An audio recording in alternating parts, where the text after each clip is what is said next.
Napansin mo ba na taon-taon sinasabi mo sa sarili mo na dapat makaipon na ako this year? Pero sa dulo ng taon, parang wala naman nangyayari. Kung gusto mo malaman kung may pag-asa ka na makaipon ngayong 2025, panoorin mo itong video na to hanggang dulo. Kasi baka isa ka na sa mga taong may signs na makakaipon ngayong taon, hindi mo lang napapansin.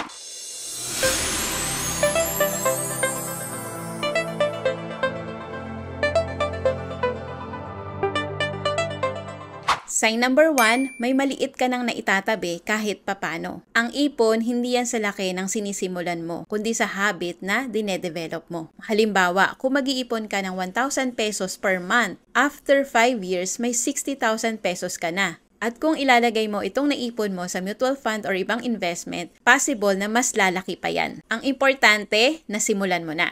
Kasi ang pinakamahirap na part sa pag-iipon, yung hindi mo pa ito sinisimulan. Sign number 2, mas aware ka na sa pera mo. Dati, parang dumadaan lang ang pera sa mga kamay mo. Pasok sweldo, labas gastos. Pero ngayon, mas napapansin mo na saan napupunta ang sinisweldo mo. Congrats dahil malaking improvement na yan. Nagiging intentional ka na sa paggastos mo. Mas nag-iisip ka na bago mo bilhin ang isang bagay. At dahil dito, mas madali nang makontrol ang mga gastusin at ang resulta, makakaipon ka na ngayong taon. Sign number 3, marunong ka nang mag-budget. Kung may sistema ka na sa pera mo, ibig sabihin, nagle-level up na yung financial literacy mo. Kahit simple lang like 10-20-70 rule. 10% para sa tithes, 20% para sa savings and investment, and the remaining 70% ay para sa needs and wants. O kaya gumagamit ka ng envelope system. Ang mahalaga dito, may plano ka na. Ang budgeting, hindi po yan restriction ha. Hindi ibig sabihin yan, bawal kang gumastos. Ang totoong ibig sabihin ng budget ay pagpaprioritize mo lang ng pera mo para mapunta siya sa tamang bagay. Sign number 4, natututo ka ng iwasan ang impulse buying. Alam mo nang hindi lahat ng sale ay sayang kapag hindi binili. Kung dati ang dali mo mag-check out sa mga online shopping apps, hindi ko na babanggitin yung mga pangalan kasi alam mo na yun. Pero ngayon, napapaisip ka na bago ka mag-check out. Kailangan ko ba talaga to? Mas mahalaga ba to kaysa sa ipon ko? Kung hindi ko ito bibilhin, mas mapapabilis ba ang pag-achieve ng mga ipon goals ko?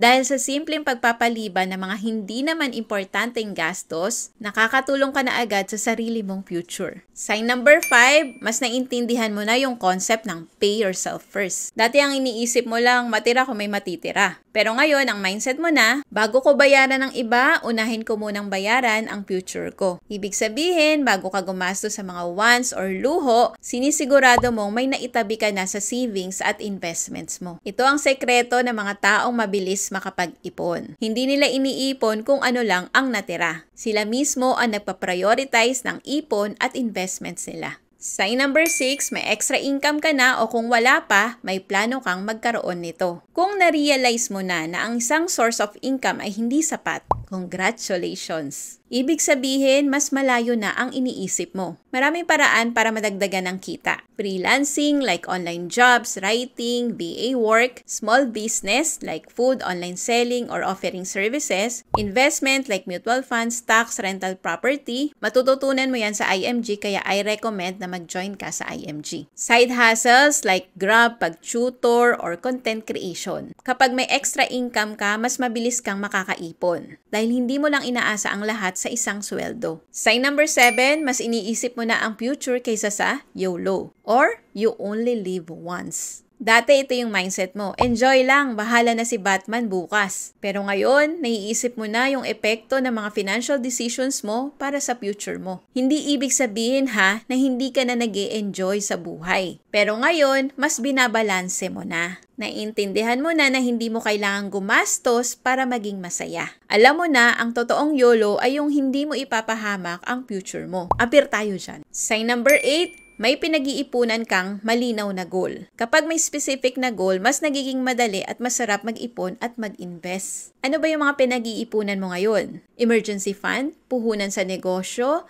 travel fund, pang-retirement, pangbayad sa utang? Kung may klaro kang dahilan bakit gusto mong mag-ipon, mas magiging motivated ka na gawin ito. Kung meron kang sign na to, sure yan na makakaipon ka this year. Sign number 9 and the last, willing kang matuto tungkol sa pagpapalago ng pera. Kung nanonood ka ng mga financial videos, nagbabasa ka ng articles, at willing kang mag-aral tungkol sa pag-iipon at pag-i-invest, ibig sabihin nun, seryoso ka na sa financial success mo. Mas gusto mo nang maintindihan ang stock market, mutual fund, insurance, healthcare, at investments. Hindi ka na madaling naloloko sa mga scams at get-rich-quick scheme. Mas gusto mo matutunan ang totoong paraan ng pagyaman at hindi lang umaasa sa tsamba. Ibig sabihin, handa ka nang umangat sa buhay. Kung kahit may 3 o 4 na signs ka na dito sa mga nabanggit ko, congrats! Ibig sabihin, may pag-asa ka makaipon this year. Ang importante dito, ipagpatuloy mo lang. 4 man yan na signs lang, ipagpatuloy mo lang para maging 9 signs na. By the way, meron kaming free webinar na ang mission ay makapagturo sa mga Pinoy paano mag-ipon at mag-invest ng tama. Kung gusto mo magkaroon ng access, i-message mo lang ako sa FB page ko na Nel Sembrano or email me sa nelsembrano.cs@gmail.com. I-message mo lang yung salitang ipon para alam ko na gusto mo magkaroon ng access sa aming free webinar. Nakatulong ba ang video na to sa'yo? I appreciate if you comment your thoughts below at i-share itong video na to sa mga mahal mo sa buhay para matulungan din natin silang makaipon ngayong 2025. Kung marami kang natutunan sa video na to, sigurado ako na makakatulong sa'yo itong mga videos na nakikita mo sa screen. Yan ang next na panoorin mo. Always remember to learn new things every day, do what you love, and enjoy life. See you again in another video.